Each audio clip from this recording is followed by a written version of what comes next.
Lorena dedicou décadas da sua vida para construir um patrimônio sólido, acreditando que cada tijolo erguido seria a segurança para o futuro de sua única filha, Isadora. Ela jamais imaginou que o próprio sangue se voltaria contra ela em um tribunal gélido, usando mentiras e manipulações para tentar declará-la incapaz. Isadora queria o dinheiro, os imóveis e o status, mas esqueceu-se de um detalhe fundamental.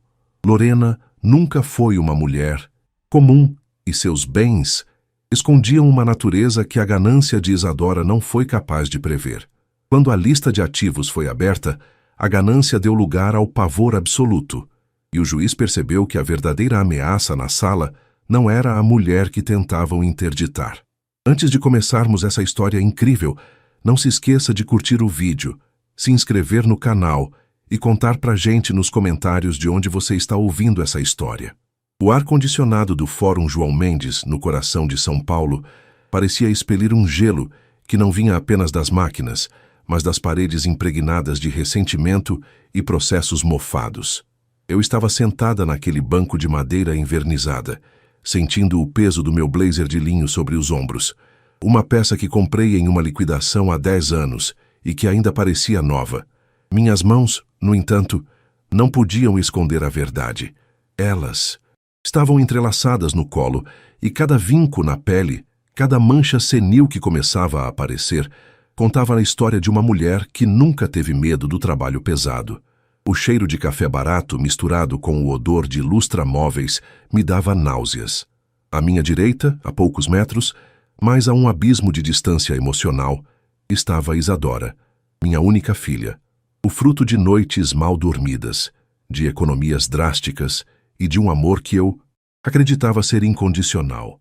Ela usava um conjunto de alfaiataria que eu mesma tinha pago no Natal passado.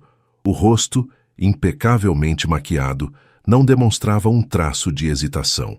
Ela conversava em sussurros com seu advogado, um homem chamado Dr. Arnaldo, que ostentava um relógio dourado e um sorriso que me lembrava um tubarão farejando sangue na água. "A senhora está bem, dona Lorena?" perguntou meu advogado. O Dr. Vinícius, um jovem de olhar honesto que aceitou meu caso, mais por indignação do que por honorários. "Estou apenas tentando entender em que momento eu falhei tanto, Vinícius", respondi, com a voz embargada, mas firme. "Eu dei a ela o mundo, e agora ela quer me tirar o chão sob os pés." A audiência começou com o bater seco do martelo do juiz, um homem de sobrancelhas grossas e olhar cansado chamado Dr. Fausto. O silêncio que se seguiu foi interrompido apenas pelo zumbido constante do sistema de ventilação. Dr. Arnaldo, o advogado de Isadora, levantou-se com uma autoconfiança irritante. Ele pigarreou, ajustou a gravata de seda e começou a declamar o que ele chamava de exposição de motivos. "Excelentíssima autoridade, estamos aqui hoje por uma questão de zelo e proteção", começou ele, com uma voz aveludada e falsa. "Minha cliente, Isadora, tem acompanhado com extrema preocupação o comportamento errático de sua mãe, a senhora Lorena. Notamos gastos descontrolados, investimentos em ativos de alto risco e uma clara negligência na administração de um patrimônio que levou décadas para ser construído. Isadora não busca o dinheiro por ganância, mas sim para garantir que sua mãe não termine seus dias na miséria, vítima de sua própria senilidade precoce." Eu senti o sangue subir para o meu rosto. Senilidade? Eu, que ainda fazia o fechamento contábil das minhas propriedades manualmente. Eu, que sabia de cor o vencimento de cada IPTU e a cotação do dólar antes mesmo do Jornal das 8.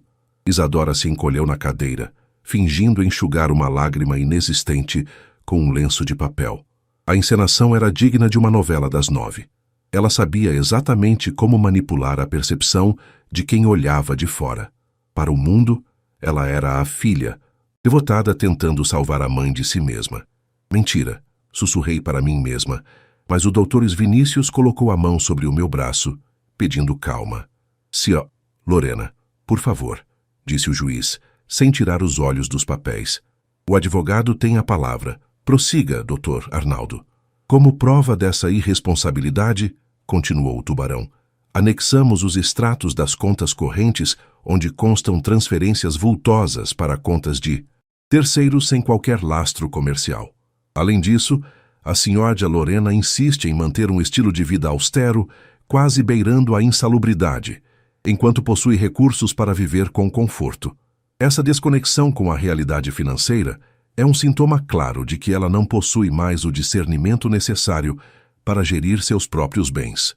Solicitamos a interdição judicial imediata e a transferência da curatela de todos os bens para sua única herdeira direta, Isadora. Os bens a que ele se referia eram o meu apartamento em Pinheiros, um SUV que eu mal usava porque preferia andar a pé, e a conta poupança que eu vinha alimentando desde que Isadora nasceu.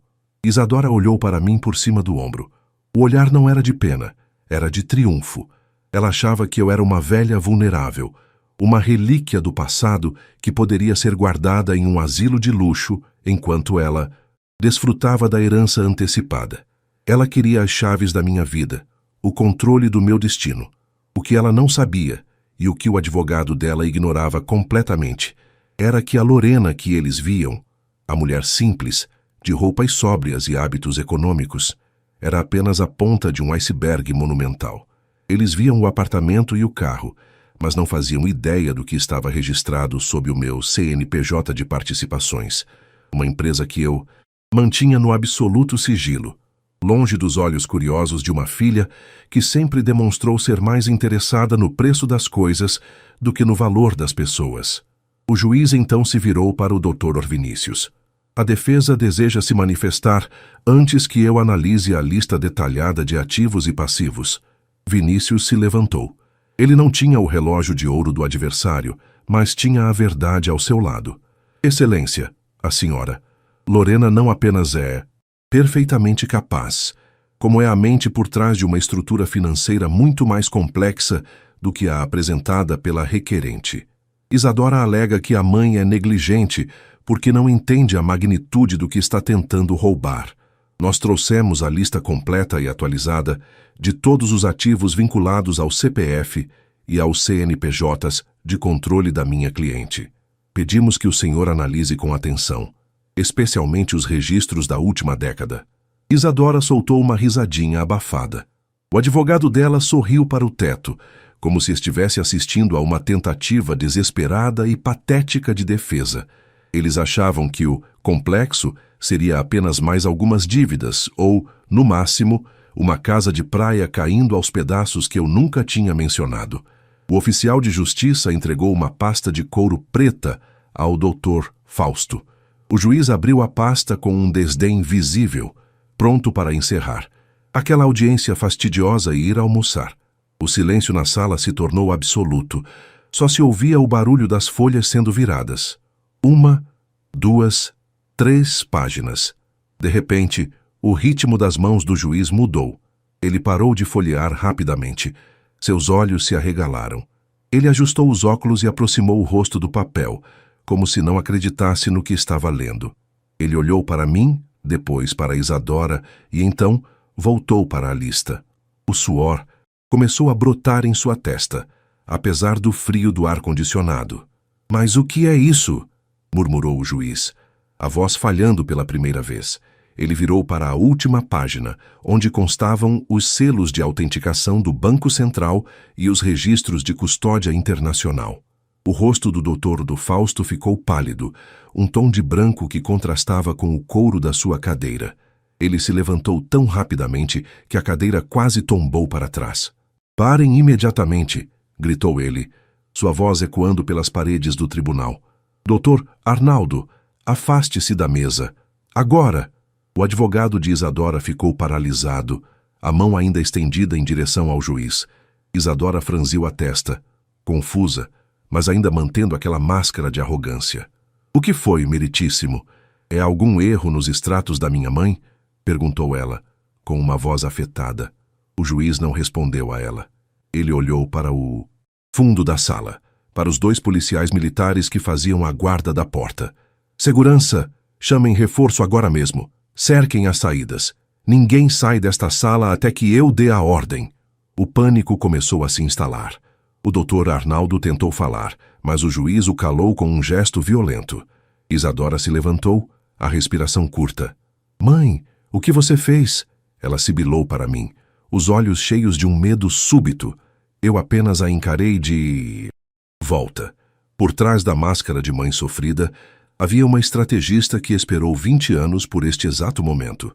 O que estava naquela pasta não eram apenas extratos bancários. Eram as chaves de um cofre que Isadora jamais deveria ter tentado abrir. O caos que se seguiu ao grito do juiz foi como um estalo de chicote no ar pesado daquela sala. O doutor Fausto, que minutos antes parecia um burocrata entediado, agora tinha as mãos trêmulas, segurando as folhas de papel como se fossem brasas ardentes. Os 2 policiais militares que estavam na porta entraram com passos pesados, o som das botas de cano curto batendo no piso de granito, ecoando como batidas de um coração acelerado. O tilintar das algemas nos cintos dos soldados me trouxe uma lembrança gélida. A primeira vez que entrei em uma delegacia, há 30 anos, para denunciar o abandono do pai de Isadora, saí de lá sem nada, ouvindo que assuntos de família se resolvem em casa. Hoje, o jogo era outro. Isadora estava estática. O lábio inferior dela começou a tremer levemente, um tique que ela desenvolvia desde criança quando percebia que tinha perdido o controle de uma mentira. Ela olhava para o doutor Arnaldo, seu advogado tubarão, esperando uma reação, um contra-ataque jurídico, qualquer coisa que restaurasse sua imagem de herdeira injustiçada. Mas Arnaldo estava ocupado demais, tentando entender por que o juiz o havia mandado se afastar da mesa com tanta violência.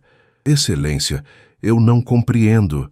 Arnaldo começou, sua voz perdendo a arrogância e ganhando um tom agudo de incerteza. São apenas extratos de participações societárias.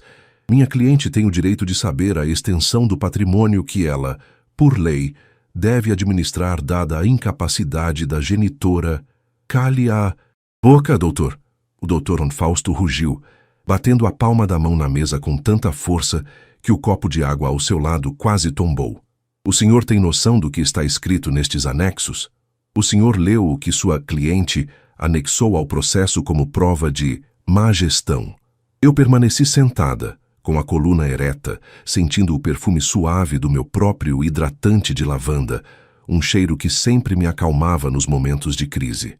Fechei os olhos por um segundo e me vi 30 anos atrás, limpando escritórios de advocacia no centro de São Paulo, recolhendo papéis do lixo que os grandes sócios descartavam sem pensar. Naquela época, eu aprendi que a informação não é apenas poder, é uma arma de destruição em massa se você souber onde apontar. Enquanto Isadora ia para festas em Jurerê Internacional com o dinheiro que eu enviava, eu passava as madrugadas estudando fundos de investimento estruturados e aquisições de dívidas públicas. O que tem de tão grave, meritíssimo? Isadora perguntou, tentando recuperar a voz de filha preocupada, embora o pânico já estivesse visível em seus olhos castanhos, tão parecidos com os meus, mas tão vazios de substância. Minha mãe está escondendo dinheiro. É isso? Ela cometeu algum crime fiscal? O juiz olhou para ela com um misto de desprezo e puro horror. Crime fiscal.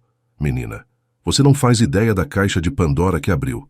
E senhor, Lorena, ele se dirigiu a mim, e pela primeira vez na vida fui olhada por um magistrado não como uma viúva qualquer, mas como alguém que detinha as rédeas da carruagem. Por que esses documentos estão aqui? Isso deveria estar sob segredo de Estado, ou no mínimo, em um cofre de segurança máxima. Meu advogado me orientou a ser totalmente transparente com o Tribunal, Excelência. Respondi, mantendo a voz num tom monocórdico e sereno. Isadora me acusou de ser irresponsável com o meu dinheiro. Achei que o senhor deveria saber que o que ela chama de apartamento em Pinheiros é apenas a sede administrativa de uma holding que detém, entre outros ativos, a titularidade de 40% das debêntures da concessionária que administra o sistema de saneamento deste estado. E, mais importante, a titularidade da dívida hipotecária do complexo onde funciona este e outros tribunais. O silêncio que se seguiu foi tão profundo que eu podia ouvir o tic-tac do relógio de parede no fundo da sala. O doutor Arnaldo recuou um passo, como se tivesse levado um soco físico. Isadora piscou, confusa. A matemática da ganância dela não alcançava esses números. Ela queria 1 milhão, talvez 10. Ela não estava preparada para descobrir que a mãe era a dona do prédio onde ela tentava me enterrar viva. Mas o pânico do juiz não era apenas pela minha riqueza. Ele continuou folheando, e eu sabia exatamente o que ele tinha encontrado na página 42. A lista de ativos sob gestão de risco. No. Dr. Arnaldo, o juiz disse. A voz agora um sussurro carregado de ameaça. O senhor sabia que o escritório de advocacia, Arnaldo em Associados, recebeu um aporte de capital estrangeiro há 2 anos, para evitar a falência. Um aporte vindo de uma empresa chamada L.M. Participações? Arnaldo empalideceu. O suor agora escorria livremente por suas costeletas. Sim, foi um empréstimo ponte. Nós estamos pagando, pois saiba que L.M. são as iniciais de Lorena Medeiros, o juiz declarou, jogando os papéis sobre a mesa. Você está aqui tentando interditar a mulher que, tecnicamente, é a dona do seu teto e da sua carreira. E pior, o que está no anexo confidencial envolve a lista de pagamentos de propinas que a sua firma fez para tentar agilizar processos neste fórum. Documentos que a senhora Lorena comprou quando adquiriu a massa falida do banco que processava vocês. Isadora gritou. Não foi um grito de raiva, foi um grito de incompreensão. Isso é mentira. Ela é só uma velha que faz crochê e reclama do preço do feijão. Ela não pode ter tudo isso. Ela me enganou. Ela me deixou viver com uma mesada enquanto era dona de tudo. Eu me levantei.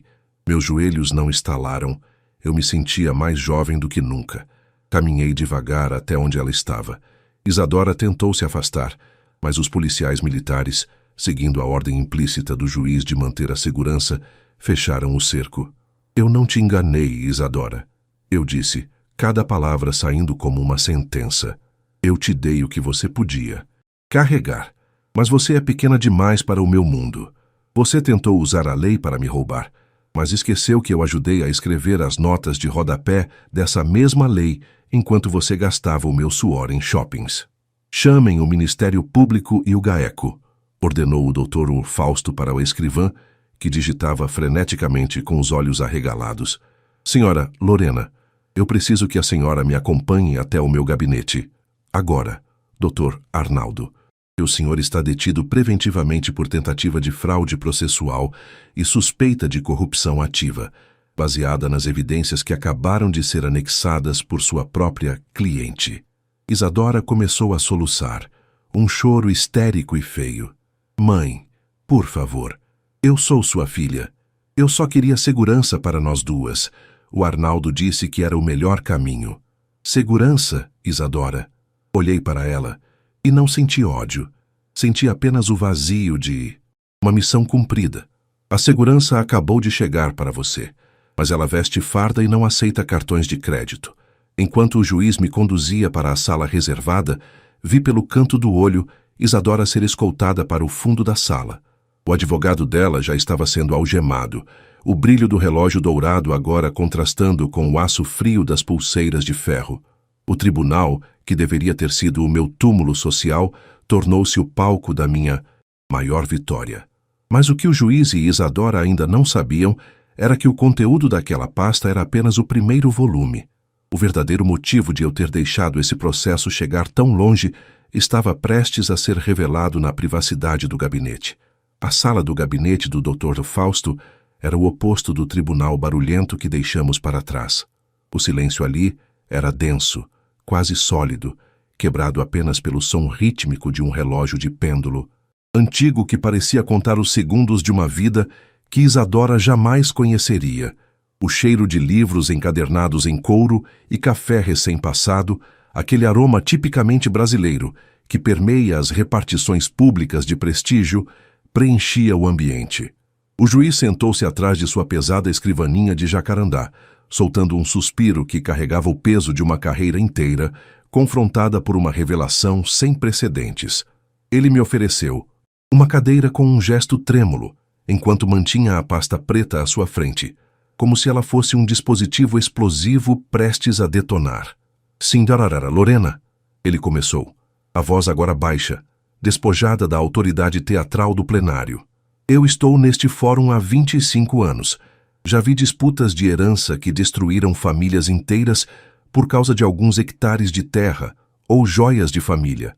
Mas o que a senhora apresentou aqui, essa rede de participações, esse controle sobre dívidas estruturais e, principalmente, as provas de que o Dr. Juan Arnaldo estava usando o processo de interdição para lavar recursos de origem duvidosa, por que a senhora permitiu que chegasse a este ponto? Por que não o barrou antes? Eu me ajeitei na cadeira, sentindo o toque frio do metal da minha pulseira contra o pulso. Olhei pela janela lateral, que dava vista para o cinza interminável dos prédios de São Paulo, o céu carregado prometendo aquela chuva de fim de tarde que trava o trânsito e limpa a alma. Excelência, respondi, e minha voz saiu com uma calma que parecia assustar o magistrado. Se eu tivesse barrado o Dr. Arnaldo em silêncio, ele apenas procuraria outra vítima. E se eu tivesse simplesmente cortado os recursos da minha filha, ela passaria o resto da vida me odiando, acreditando que eu era uma velha avarenta e injusta. Eu precisei que ela me trouxesse até aqui. Eu precisei que ela assinasse cada uma daquelas petições mentirosas sob o juramento da lei. Para limpar um jardim, às vezes é necessário deixar as ervas daninhas crescerem até que suas raízes fiquem visíveis o suficiente para serem arrancadas de uma vez só. O Dr. Fausto abriu a pasta novamente na seção confidencial. Ali não estavam apenas números, estavam transcrições de conversas que eu havia obtido legalmente através de auditorias nas empresas que Isadora acreditava gerir com independência. Conversas onde Isadora e Arnaldo riam da minha simplicidade, planejando como venderiam meu apartamento em Pinheiros para financiar um esquema de pirâmide financeira disfarçado de investimento imobiliário em Miami. Ela é sua filha, Lorena, o juiz murmurou, quase como um lamento. Como o coração de uma mãe. Suporta ver isso e continuar agindo com tamanha frieza estratégica? O coração de uma mãe morre um pouco a cada mentira, Dr. Fausto. Mas a mente de uma mulher que construiu tudo do nada sabe que o amor sem limites é o que cria monstros. Isadora foi criada no conforto, mas eu falhei em ensinar a ela o valor do suor. Eu a vi se transformar em alguém que olhava para mim e não via uma mãe, mas um obstáculo entre ela e um saldo bancário. O que o senhor vê nessa pasta não é frieza. É o último ato de educação que eu posso dar a ela. A consequência. Enquanto falávamos, um barulho de confusão veio do corredor. A voz de Isadora, aguda e carregada de desespero, atravessava a porta dupla do gabinete. Vocês não podem me prender. Eu sou a herdeira. Minha mãe está louca. Ela falsificou tudo. Ouvi o som de metal batendo contra metal. As algemas, imaginei. Um arrepio. Percorreu minha espinha. Uma mistura de alívio e uma tristeza profunda, que eu sabia que me acompanharia até o fim dos meus dias. O juiz apertou um botão no interfone e pediu que a escrivã trouxesse Isadora para dentro, sob custódia. Ele queria que o confronto final ocorresse ali, longe dos olhos curiosos do público, mas sob o rigor da sua supervisão. Quando ela entrou, estava desgrenhada. O conjunto de alfaiataria caro estava amarrotado, e a maquiagem, antes perfeita, agora escorria em sulcos negros pelo rosto pálido. Os dois policiais a seguravam pelos braços. Quando seus olhos encontraram os meus, não vi arrependimento. Vi um ódio puro, destilado. Você está feliz agora, Lorena? Ela cuspiu as palavras, ignorando a presença do juiz. Você montou um circo para me humilhar. Tudo isso por causa de dinheiro? Você tem bilhões e me dava migalhas. Você me fez mendigar por cada centavo enquanto era dona de metade da cidade. Você é um monstro. Eu não tenho bilhões, Isadora, respondi, levantando-me lentamente. O que está naquela pasta são garantias de ativos que pertencem a fundações educacionais e projetos de saneamento que eu administro. Eu sou a gestora, a guardiã. O dinheiro nunca foi meu para que eu pudesse desperdiçar com seus caprichos em iates e festas. Ele pertence ao futuro de milhares de pessoas que você nem sequer considera como seres humanos. E sobre as migalhas, eu te dei uma educação que custou mais do que eu ganhei nos meus primeiros 10 anos de trabalho. Eu te dei a chance de ser alguém por mérito próprio, Mas você escolheu o atalho do crime. Crime? Ela riu, uma risada histérica. O Arnaldo disse que era tudo legal. Ele disse que você estava gagá. O doutor Arnaldo está sendo indiciado por formação de quadrilha, fraude processual e lavagem de dinheiro. Interveio o doutor Fausto, sua voz recuperando a autoridade.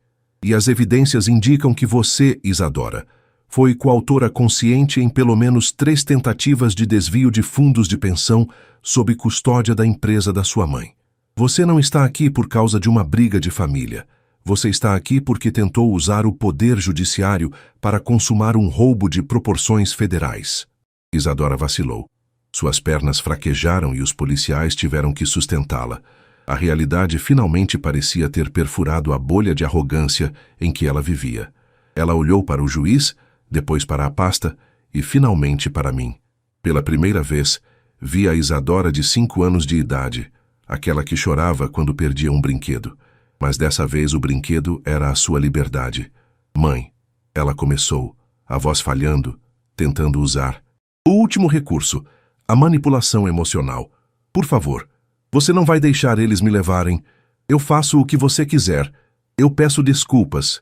Eu retiro o processo. O processo não é mais seu para retirar-se, Isadora, eu disse, sentindo uma lágrima solitária queimar meu rosto, mas sem desviar o olhar. O Estado assumiu o caso a partir do momento em que a corrupção foi revelada. Eu te amei mais do que a mim mesma, e é por causa desse amor que eu não vou intervir. Você precisa enfrentar o mundo que tentou manipular. O juiz fez um sinal para os policiais. Enquanto eles a conduziam para fora, o som dos seus gritos foi diminuindo, abafado pelas pesadas portas de madeira, até que restou apenas o silêncio do gabinete e o tic-tac do relógio. O Dr. Fausto fechou a pasta e me olhou com um respeito que eu nunca pedi, mas que agora era inevitável. O que a senhora vai fazer agora, senhora? Lorena? Ele perguntou, guardando os papéis em seu cofre pessoal. Agora? Olhei para minhas mãos. As mesmas mãos que limparam o chão e que agora assinavam o destino de grandes corporações. Agora eu vou para casa, vou preparar um chá e, pela primeira vez em muitos anos, vou dormir sem esperar que o meu próprio sangue me apunhale pelas costas. A vingança, excelência, não é sobre ver o outro sofrer. É sobre retomar o controle da própria história. Saí do fórum sob uma chuva torrencial, recusando o guarda-chuva que o segurança tentou me oferecer. Deixei que a água lavasse o cheiro daquele tribunal da minha pele. O payoff não estava no dinheiro ou no poder, mas na liberdade de ser finalmente apenas Lorena, uma mulher que não devia nada a ninguém, nem mesmo à própria filha. O barulho da chuva contra as janelas de vidro duplo do meu apartamento na Vila Madalena era o único som que preenchia o vazio das salas amplas. Eu estava sentada na minha poltrona de couro favorita, aquela que Isadora sempre disse que era velha demais para uma mulher do meu status. No meu colo, uma xícara de chá de erva doce exalava um vapor que embaçava levemente meus óculos de leitura. Olhando para a cidade lá fora, as luzes de São Paulo pareciam pequenos pontos de esperança flutuando em um mar de asfalto molhado e névoa.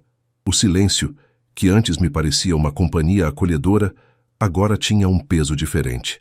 Era o silêncio da vitória, mas também o silêncio do luto por uma filha que ainda estava viva, mas que eu havia perdido para a própria ganância. 6 meses haviam se passado desde aquela manhã fatídica no Fórum João Mendes. O tempo, esse senhor implacável, tratou de organizar as peças que eu havia derrubado. O doutor Arnaldo não teve a mesma sorte que costumava vender aos seus clientes. Suas conexões políticas e o relógio de ouro não foram suficientes para abafar as evidências de lavagem de dinheiro e corrupção ativa que eu havia meticulosamente documentado ao longo de 3 anos.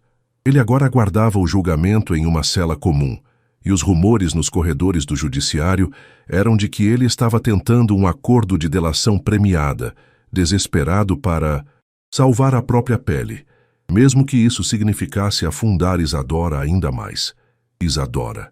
O nome dela ainda causava uma pontada no meu peito, um reflexo condicionado de 30 anos de cuidado e proteção. Ela foi condenada em primeira instância por tentativa de fraude e estelionato qualificado. O juiz, não o Dr. Fausto, mas uma magistrada rigorosa da 4ª Vara Criminal, não teve piedade. Isadora foi sentenciada a cumprir pena em regime fechado na penitenciária feminina de Tremembé. O resort, que ela imaginava que o mundo era, se transformou em muros altos, uniformes caque e horários rígidos para banho de sol.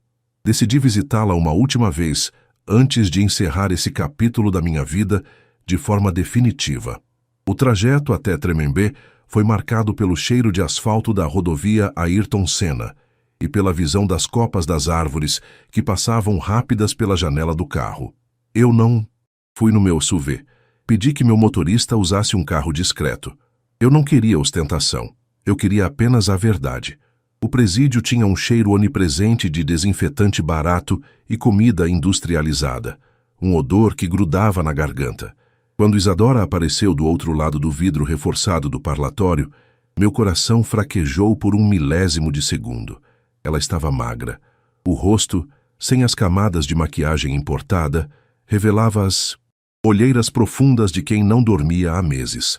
O cabelo, que ela sempre mantinha impecável nos melhores salões dos jardins, estava preso em um rabo de cavalo desleixado. Ela pegou o interfone com as mãos trêmulas. Você veio para rir de mim, Lorena? A voz dela estava rouca, desprovida daquela arrogância metálica que usou no tribunal. Veio ver o que sobrou da sua obra?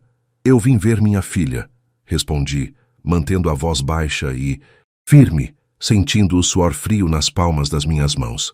Ou o que restou dela depois que você decidiu que eu valia menos do que um saldo bancário. Eu só queria o que era meu por direito, ela sibilou, encostando o rosto no vidro, os olhos injetados de sangue. Você sempre teve tudo, e eu tinha que pedir permissão para respirar. Você me odeia tanto que preferiu me ver presa do que me ver independente. Independência não se constrói. Sobre o cadáver emocional de quem te deu a vida, Isadora. Você nunca quis independência. Você queria controle. Você queria o poder sem o fardo do trabalho. O que está acontecendo com você agora não é ódio meu. É a gravidade. Você saltou de um penhasco de mentiras e agora o chão finalmente te encontrou. Isadora começou a chorar. Não era o choro teatral do tribunal. Era um choro convulso, de uma criança que finalmente percebeu que quebrou o brinquedo mais precioso, e não há ninguém para consertar. Tira-me daqui, mãe, por favor. O Arnaldo me enganou. Ele disse que você não sentiria falta, que você já estava velha e que nós cuidaríamos de tudo. Eu não aguento mais este lugar. As noites são longas demais aqui. Eu não posso te tirar daí, Isadora. Sinceramente, eu não faria se pudesse. Este tempo aqui é a única chance que você tem de se tornar uma pessoa real. Eu já providenciei os melhores advogados para garantirem que seus direitos sejam respeitados, mas você vai cumprir cada dia da sua pena. O dinheiro que você tanto desejava agora está financiando a sua defesa, mas não vai comprar a sua saída. Eu me levantei. O vidro entre nós parecia uma metáfora perfeita para o que nossa relação havia se tornado. Transparência sem contato. Isadora gritou meu nome, batendo no vidro enquanto os guardas se aproximavam para levá-la de volta. Eu não olhei para trás. Caminhei pelo corredor de concreto, sentindo o sol da tarde bater no meu rosto assim que saí pelo portão principal. O ar lá fora nunca pareceu tão doce. Nos meses seguintes, tomei decisões drásticas. Iniciei o processo de doação de grande parte das minhas participações para uma fundação que criei em nome da minha própria mãe, uma mulher que limpou muito chão para que eu pudesse estudar. A Fundação Maria Medeiros agora foca em educação financeira e jurídica para mulheres vítimas de violência doméstica e abuso patrimonial. Descobri que usar o meu império para proteger outras Lorenas me dava uma satisfação que nenhum dividendo bilionário jamais proporcionou. Mudei-me para uma casa menor, no interior de São Paulo, perto de Jundiaí. Tenho um jardim onde planto minhas próprias ervas e um pomar que exige cuidados diários. Meus vizinhos me conhecem apenas como Dona Lorena, a senhora que faz os melhores bolos de fubá da região e que, às vezes, é vista lendo livros grossos de economia na varanda. Eles não fazem ideia de que a mulher que lhes oferece café é a mesma que, com um telefonema, poderia abalar as estruturas de um banco nacional. Às vezes, à noite, pego-me pensando no que Isadora estará fazendo. Imagino se ela está lendo os livros que envio mensalmente para a biblioteca do presídio. Rezo para que, um dia, quando ela sair por aqueles portões, ela não procure a herdeira no espelho, mas a mulher que ela poderia ter sido. A vingança, eu aprendi, não é um prato que se come frio. É um remédio amargo que você é forçada a administrar para salvar o que resta da sua própria dignidade. Eu não destruí minha filha, eu apenas parei de salvá-la de si mesma. E, ao fazer isso, eu finalmente me salvei. Hoje, quando olho para as minhas mãos, vejo marcas de trabalho, de idade e de luta. Mas, acima de tudo, vejo mãos limpas. E em um mundo construído sobre lama e ganância, essa é a maior herança que eu poderia deixar para mim mesma. Fecho os olhos e sinto o cheiro da terra molhada após a chuva. A tempestade passou. O tribunal silenciou. E Lorena, enfim, está em paz.